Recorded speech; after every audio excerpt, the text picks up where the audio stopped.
मेरा इंजीनियरिंग में DG channel पे आप सभी लोगों का बहुत स्वागत है। मैं आज आपसे डिस्कस करूंगा टू स्ट्रोक इंजन और फोर स्ट्रोक इंजन के बारे में।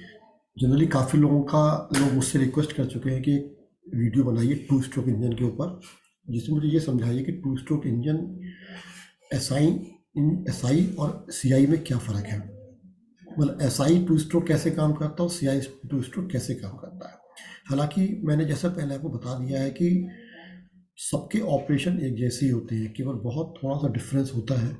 तो मैं सबसे पहले आपसे डिस्कशन करूंगा टू स्ट्रोक इंजन एसआई पे, कि अगर पेट्रोल इंजन है तो वो कैसे काम करता है।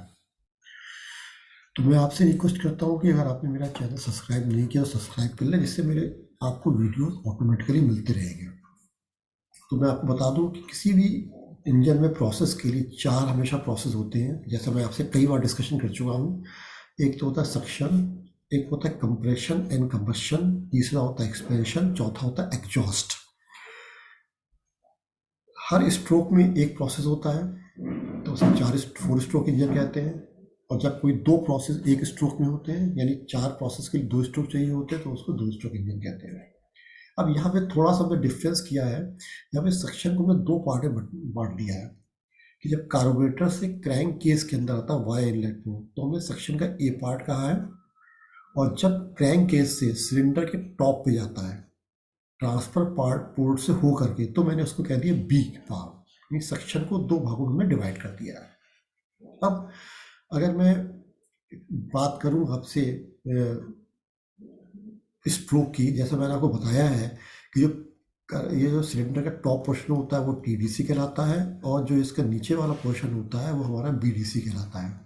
ठीक है ना। क्योंकि यहाँ पे होता है क्रैंक केस होता है, यहाँ पे क्रैंक केस होता है, और यहाँ पे होता है कंबस्शन चेम्बर होता है। ठीक है।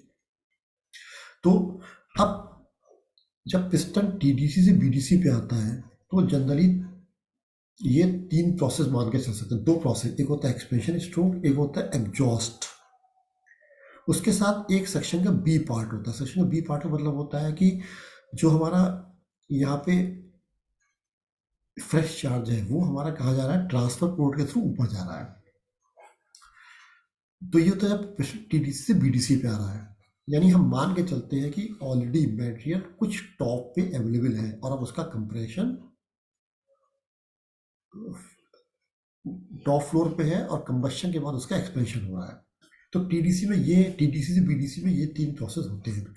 जब पिस्टन बीडीसी से टीडीसी जाता है, मतलब नीचे से ऊपर जाता है, उस समय क्या होता है, इसमें कंप्रेशन होता है और कंबशन होता है और सक्शन होता है। कौन सा सक्शन पार्ट होता है?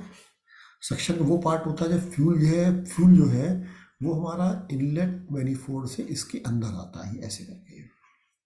ठीक है ना। तो इस तरह से जो है दो दो प्रोसेस होते हैं, एक्सपेंशन एग्जॉस्ट होता है यहाँ पर, और कंप्रेशन और कंबशन होता है यहाँ पर। अब आगे हम डिस्कस करेंगे कि थोड़ा सा इसकी करेक्टरिस्टिक के बारे में देखेंगे कि किस तरह से ये करेक्टरिस्टिक पे काम करता है। देखिए, ये हमारा, जैसे मैंने आपको बताया था कि ये हमारा टू स्ट्रोक इंजन है, और इस टू स्ट्रोक इंजन में जो है ये सेक्शन को दो पार्ट में कैसे डिवाइड किया जाता है कि ये फ्यूल हमारा एक इसके अंदर आ रहा है, एक पार्ट तो ये हो गया। उस पर जब फ्यूल यहाँ पे क्रैंकेस के अंदर आ जाता है यहाँ पे, तो जब ये हमारा पिस्टन नीचे की तरफ आता है, तब क्रैंक ट्रांसफर पोर्ट के थ्रू फ्यूल जो है इसके ऊपर जाता है। ये सेक्शन बी पार्ट है। तो जब बीडीसी से टीडीसी जाता है तो ये सेक्शन का ए पार्ट है, और जब ये टीडीसी से बीडीसी में आता है तो तो इसका बी पार्ट होता है। ये this is B part, this is A part. तीन पोर्ट होते हैं, जैसे मैंने बताया, एग्जॉस्ट पोर्ट होता है, ये आपका इनलेट पोर्ट होता है, ट्रांसफर पोर्ट होता है। ट्रांसफर पोर्ट और एग्जॉस्ट पोर्ट हमेशा आपस में अपोजिट होते हैं। ठीक है ना। ये यहाँ पे डिफ्लेक्टर होता है, यहाँ पे स्पार्क प्लग लगा होता है, बाकी ये करेक्टिंग रॉड हो गया, ये पिस्टन हो गया, ये क्रैंक रॉड हो गया ये। अब मैं आपको बताऊँ क्या इसकी प्रॉपर करेक्टरिस्टिक्स होती है। इसकी क्या करेक्टरिस्टिक होती है कि किस तरह से ये काम करता है, ये सबसे ज़्यादा इम्पोर्टेंट है हमारा। देखिए, ये क्या इसके सैलिएंट फीचर होते हैं। इसके सैलिएंट फीचर ये होते हैं सबसे पहले कि ये वन रेवोल्यूशन होता है क्रैंकशाफ्ट का, इसमें कोई वॉल्व नहीं होता। और इसमें क्या होता है, इसके पोर्ट होते हैं, इसमें क्या होता है, पोर्ट होते हैं। और स्पार्क प्लग होता है टॉप फ्लोर पे। एक क्रैंक केस होता है, कहाँ पे होता है, नीचे की तरफ होता है, यहाँ पे क्रैंकशाफ्ट रोटेट करता है। 3 पोर्ट कॉन्वर्स होते हैं, इनलेट पोर्ट होता है, एग्जॉस्ट पोर्ट होता है, ट्रांसफर पोर्ट होता है। पिस्टन में डिफ्लेक्टर लगा होता है। क्यों लगा होता है, जिससे कि जब ये ऊपर की तरफ जाए तो फ्रेश चार्ज और एग्जॉस्ट गैसेस आपस में मिक्स ना होने पाए, मतलब मिनिमम मिक्सिंग हो आपस में। तो ये जो है टू वॉल्व के स्पेशल फीचर होते हैं जो 4 स्ट्रोक से थोड़े से डिफर करते हैं। उसके बाद जो मेन पार्ट है, किस तरह से ये हमारा फंक्शन करता है। तो फंक्शन कैसे करता है, देखिए, जब पिस्टन ऊपर की तरफ जाता है, जब हमारा पिस्टन ऊपर की तरफ जाता है, तो अब जब पिस्टन ऊपर की तरफ जाता है तो इट कवर 2 पोर्ट, कौन से, exhaust port and transfer port. क्योंकि ये दोनों ही आपस में अपोजिट होते हैं, charge of air fuel mixture drawn already in a cylinder eight the upper part port है। मतलब हम ये मान के चल रहे हैं कि ये उस पिस्टन है और ये सिलेंडर है, ये यहाँ पे कनेक्टिंग रॉड लगी हुई है, मतलब ऑलरेडी जो है यहाँ पर ऑलरेडी फ्रेश चार्ज अवेलेबल है। ये हम कंडीशन को मान के चल रहे हैं, ठीक है ना। और इसके क्रैंक, यहाँ जो क्रैंक केस के नीचे जो होता है, ये क्रैंक केस है, ये जो क्रैंक केस के नीचे यहाँ पर जो है, यहाँ पर जो है क्रैंक केस के नीचे जो है, यहाँ पर यहाँ पे ऑलरेडी फ्रेश चार्ज है, ये फ्रेश चार्ज है। यहाँ पे भी चार्ज फ्रेश है लेकिन ट्रांसफर पोर्ट के थ्रू जा चुका है। यहाँ पे ट्रांसफर पोर्ट के थ्रू मटेरियल अवेलेबल है, ट्रांसफर पोर्ट के थ्रू, और यहाँ पे फ्रेश चार्ज अवेलेबल है। अब क्या होता है, जब ये ऊपर की तरफ जाता है तो क्या होता है, ये कंप्रेस होता है। क्या होता है, ऊपर वाला कंप्रेस होता है, और उसके बाद क्या होता है, कंप्रेस होगा और फिर कंबस्शन होगा, कंप्रेस होगा, कंबस्शन होगा, ठीक है ना। और साथ ही साथ जो जो हमारा यहाँ से एयर फ्यूल है वो यहाँ पे इसके अंदर आएगा, ठीक है ना। उसके बाद इग्नाइट होगा तो क्या उसमें कंबस्शन हो जाएगा। तो इसमें कौन कौन से 2 प्रोसेस हुए कि जब हमारा ये पिस्टन ऊपर की तरफ जाएगा तो क्या होगा, यहाँ पे जो फ्यूल है उसका कंप्रेस होगा और इनलेट पोर्ट के थ्रू यहाँ पे मटेरियल अंदर आएगा, ठीक है ना। क्रैंक केस में आएगा, यहाँ क्रैंक केस में आएगा, यहाँ क्रैंक केस में मटेरियल आ रहा है और यहाँ पे कंप्रेस हो रहा है। तो यहाँ क्रैंक केस के अंदर मटेरियल आ रहा है, यहाँ कंप्रेस हो रहा है और फिर कंबस्शन हो रहा है, ठीक है, जब ऊपर की तरफ जाएगा। उसके बाद जब यहाँ डाउनवर्ड होगा, डाउनवर्ड मतलब क्या होता है, डाउनवर्ड मतलब जब ये नीचे की तरफ आएगा तब क्या होगा, जब ये नीचे की तरफ आएगा तब इसके अंदर सबसे पहले एग्जॉस्ट पोर्ट खुलेगा, तब ट्रांसफर पोर्ट खुलेगा।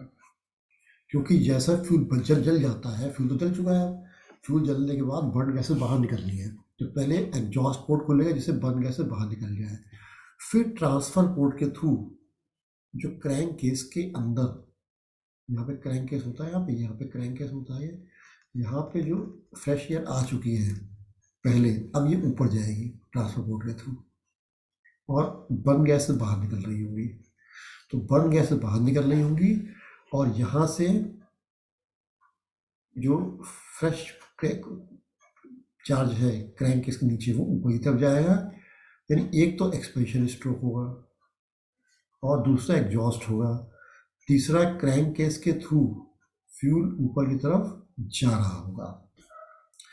तो ये लिखा मैंने आपको, क्या है कि सबसे पहले एग्जॉस्ट पोर्ट खुलता है, फिर ट्रांसफर पोर्ट खुलता है। क्यों खुलता है, जैसे burn, so that burn gases exit from the cylinder, then fresh charge enter at the upper port of cylinder through crankcase. Now fresh charge in the crankcase move to the cylinder through the transfer port. Driving out the burn gases through the exhaust, तो ये ऊपर जाएगा और उस gas को बाहर निकाल देगा। स्पेशल शेप होती है काउंटर डिफ्लेक्टर की, क्या होती है जिससे कि जो इनकमिंग फ्यूल है वो एग्जॉस्ट गैस से मिक्स ना होने पाए।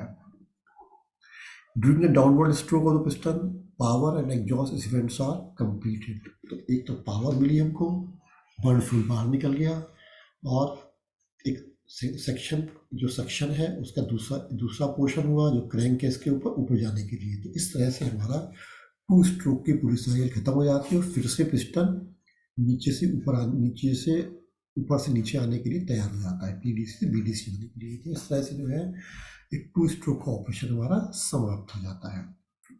अब जैसा आपने कहा था कि भाई आखिर में डिफरेंस क्या होता है इसके अंदर, तो डिफरेंस मैं आपको बता दूं, बहुत सिंपल सा डिफरेंस है इसके अंदर टू स्ट्रोक एसआई इंजन और टू स्ट्रोक सीआई इंजन में। क्या फ़र्क है देखिए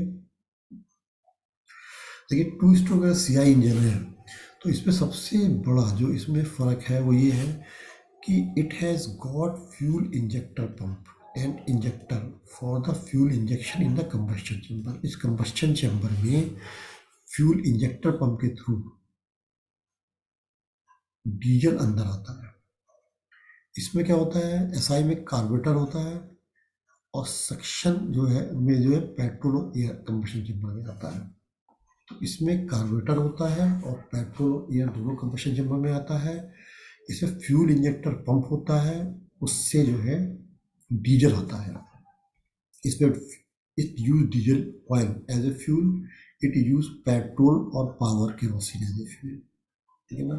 तीसरा डिफरेंट है कि जब इसमें सक्शन होता है तो केवल एयर अंदर आती है, इसमें जब सक्शन होता है तो मिक्सचर ऑफ फ्यूल और एयर दोनों ही अंदर आती है, मतलब पेट्रोल भी होता है और एयर भी होती है।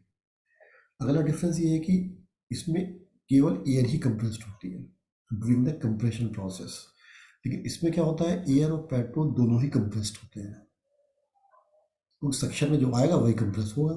इसमें सेक्शन में एयर आई थी क्योंकि एयर ही कंप्रेस हुई थी। इसमें सेक्शन में फ्यूल और एयर यानी पेट्रोल एयर दोनों आया था तो दोनों ही कंप्रेस हुए थे। उसके बाद फ्यूल जलता कैसे है, इसमें diesel is injected into combustion chamber for combustion process के लिए and it is burn due to compressed air. जो एयर को कंप्रेस करते हैं उसका टेम्परेचर इतना ज़्यादा होता है कि उससे हमारा फ्यूल बर्न हो जाता है।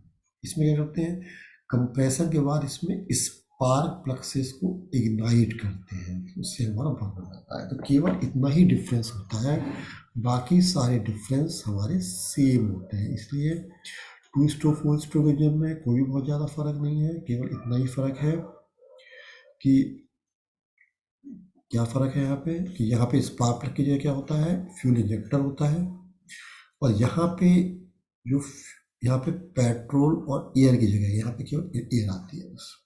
एसआई इंजन में पेट्रोल और एयर आती है और सीआई इंजन में केवल एयर आती है। ठीक है ना।